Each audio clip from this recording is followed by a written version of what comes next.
name's Sophie. Hi, my name's Skye.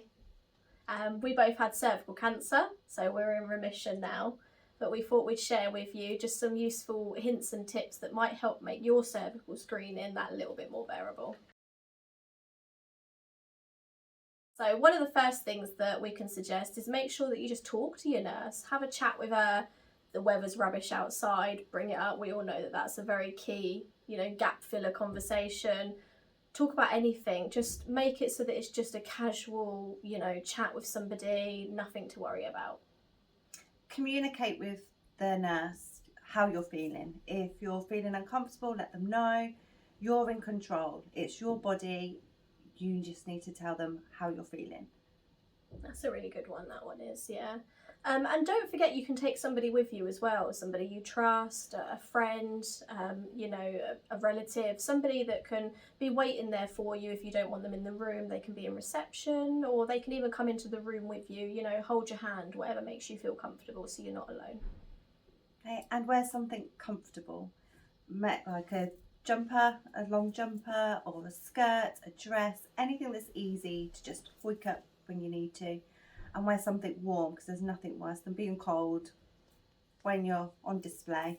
Yeah, that cosy cardigan that you've got. Just be comfortable.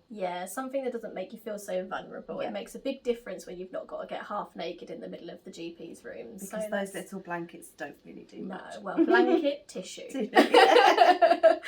And another thing that you can do as well is, for some women, we know that it could be a little bit uncomfortable just laying dead straight on your back. So one of the good tips is just popping your hands underneath your coccyx. So that's just the bit at the bottom of your spine, just above where your bum is, and that can raise it. And it's been known to actually help alleviate a little bit of sort of discomfort that you might feel when they're in certain speculum. Remember, your GP or your nurse, whoever's going to carry out your cervical screening, they've done it many times before. They've seen many different vaginas, all different shapes and sizes.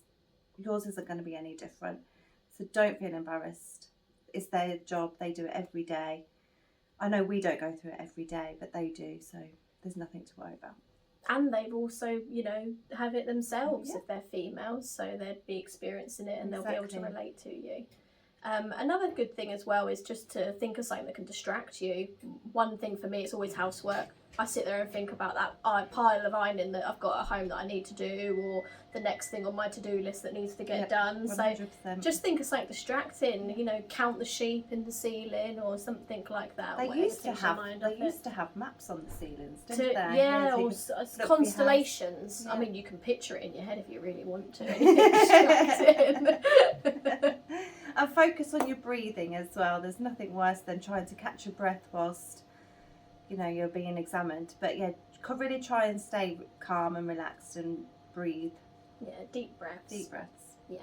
And remember, go for a wee first. I know that sounds funny, but it really does help. There's nothing worse than when you desperately need a wee and somebody's prodding around near your bladder. So make sure you pop for that toilet quickly beforehand. Have that nervous wee. I always call it the nervous wee. Have a nervous wee. Before you go in, and you'll just feel a little bit more comfortable. Okay, and plan a date with a friend or a loved one, a parent, anything after once you're finished, so you've got something to look forward to. It could just be popping to the cafe for a cup of coffee and a piece of cake, whatever. Buy yourself a new pair of shoes, as Skye likes to do every time. I do. Yeah, which leads us on to a really another handy tip, which is treating yourself.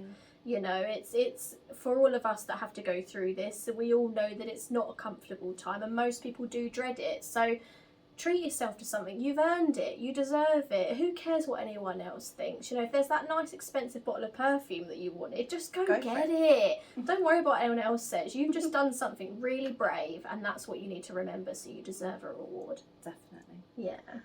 And last thing, you know your body more than anybody. You know what feels right. You know what's normal for you.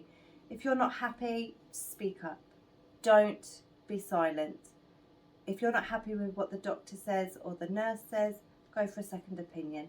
Keep fighting until you've got the answers you're happy with, because only you know your body. Exactly, and remember all the useful resources and support that you've got out there, Macmillan being one of them. They have some fantastic fantastic leaflets and pieces of information.